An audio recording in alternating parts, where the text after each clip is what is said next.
नमस्ते दोस्तों।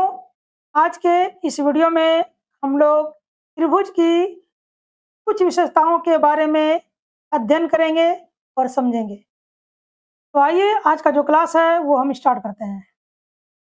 त्रिभुज के बारे में कई विशेषताएं हैं और उनमें से एक है कि त्रिभुज की सबसे बड़ी भुजा के सामने सबसे बड़ा कोण होता है और त्रिभुज की सबसे छोटी भुजा के सामने सबसे छोटा कोण होता है।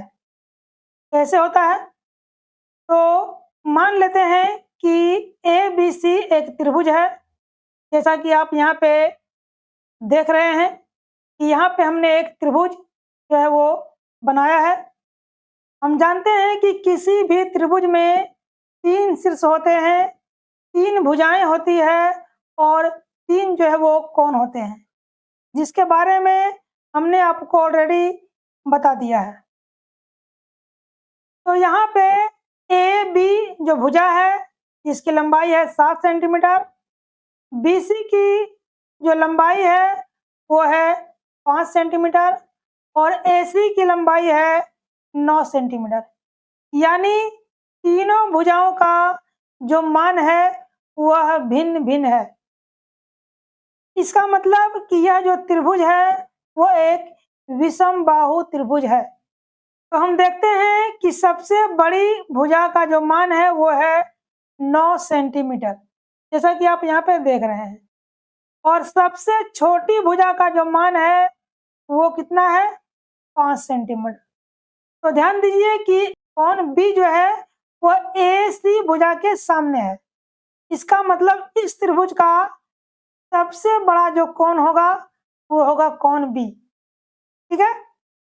और सबसे छोटी भुजा जो है वो है BC, जो कि 5 सेंटीमीटर दिया है और इसके सामने जो कोण है वो है कोण A।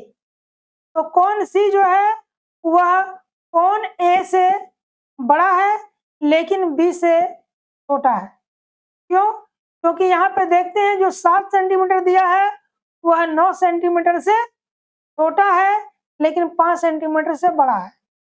उस हिसाब से कोण C जो है वह कोण A से क्या होगा? बड़ा, लेकिन B से क्या होगा? छोटा।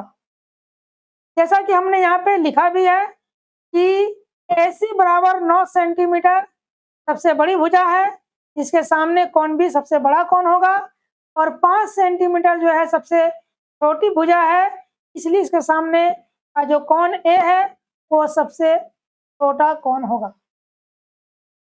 तो आप लोगों को ये बात समझ में आ गई होगी कि किसी भी त्रिभुज के सामने का जो कोण है उसकी भुजाओं पर निर्भर करता है।